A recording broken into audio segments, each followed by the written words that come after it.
Apparently, we're all supposed to be excited about AI now. Not cautiously optimistic, not thoughtfully skeptical, excited. Like Golden Retriever excited. Every politician, billionaire, and TED Talk cyborg keeps telling us AI is the future. Okay, cool. Then why does the future keep needing billions in subsidies, massive water consumption, preferential regulation, and enough electricity to brown out a mid-sized republic?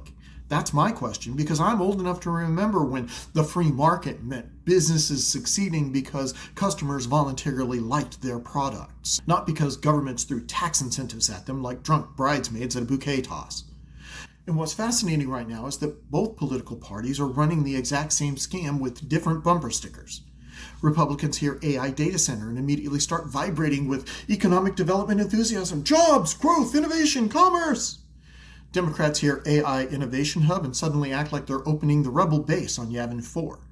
Different branding, same sales pitch, same corporate welfare, same merger of political power and economic power. Because both parties increasingly worship scale itself. Big system must be progress. Big corporation must be the future.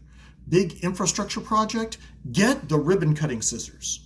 Meanwhile, ordinary Americans are sitting there like, I'm sorry, why exactly are we subsidizing giant robot-thought warehouses while my rent looks like a ransom note? Especially in Texas, because Texas politicians keep telling people, hey, we have to attract AI investment. Dude, people can barely insure their homes anymore. The electrical grid gets an emotional crisis every August.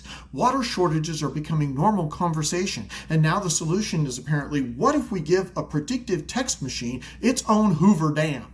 Fantastic. Nothing says responsible governance like using taxpayer-supported infrastructure so that an algorithm can generate fake LinkedIn motivation posts and legally distinct Batman images. And this is where the backlash gets interesting, because the resistance isn't just coming from the left-wing anti-corporate activists. A lot of it is coming from conservatives, rural Texans, property rights people, small government voters. Why? Because they're starting to realize this isn't actually a free market story. It's an industrial policy story, and that's different.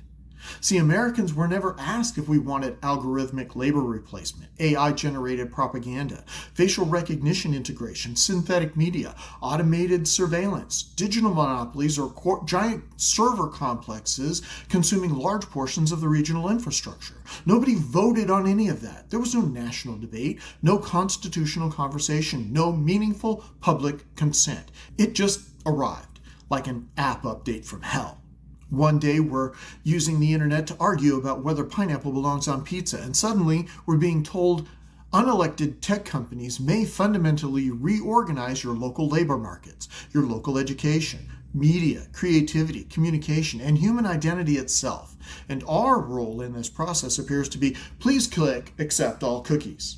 That's not democratic legitimacy. That's technological inevitability posing as government philosophy. And honestly, that should terrify people across the political spectrum, because once you start treating technological expansion as inherently unquestionable, democracy itself becomes secondary. That's the dangerous shift. The assumption that because something can be built, it therefore must be built. No public negotiation required. And look, I'm not anti-technology, I'm autistic. If any group of Americans should naturally support machines replacing uncomfortable human interaction, it should be us. But there's a difference between technological advancement and corporate state fusion. A huge difference.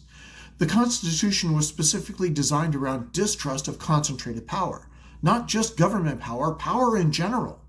The founders understood something modern America keeps forgetting. Centralized institutions eventually begin protecting themselves instead of the public.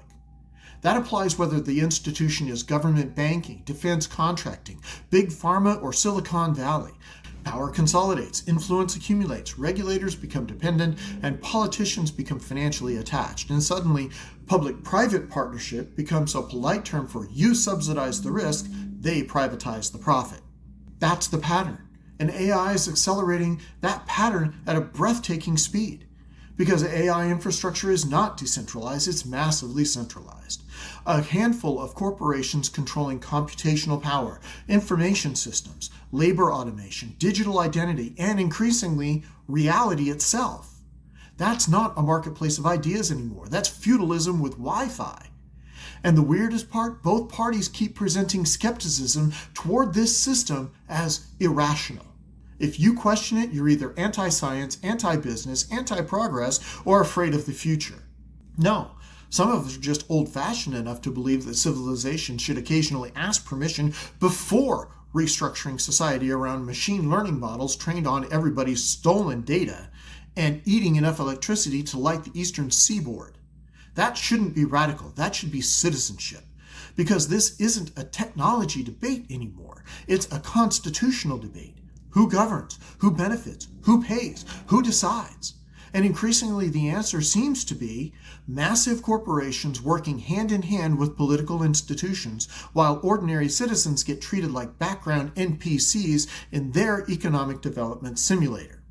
That's why people are uneasy, not because they hate innovation, but because deep down, Americans can feel the shift happening, from self-government to managerial governance, from local accountability to centralized systems, from citizens to users.